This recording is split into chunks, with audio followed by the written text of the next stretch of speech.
11 September 1893ला अमेरिकेतील Chicago येथे सर्वधर्म परिषदेस प्रारंभ झाला. स्वामीजी सुद्धा समुद्री मार्गे तब्बल 100 दिवस प्रवास करून अमेरिकेत पोहोचले होते.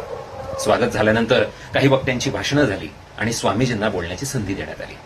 स्वामीजींनी सर्वप्रथम आपल्या गुरूंचं स्मरण केलं, सर्वांना हात जोडून नम्रपणे नमस्कार केला आणि भाषणाला सुरुवात केली. माझ्या अमेरिकेतील सर्व बंधूंनो आणि भगिनींनो, तुम्हाला सादर नमस्कार.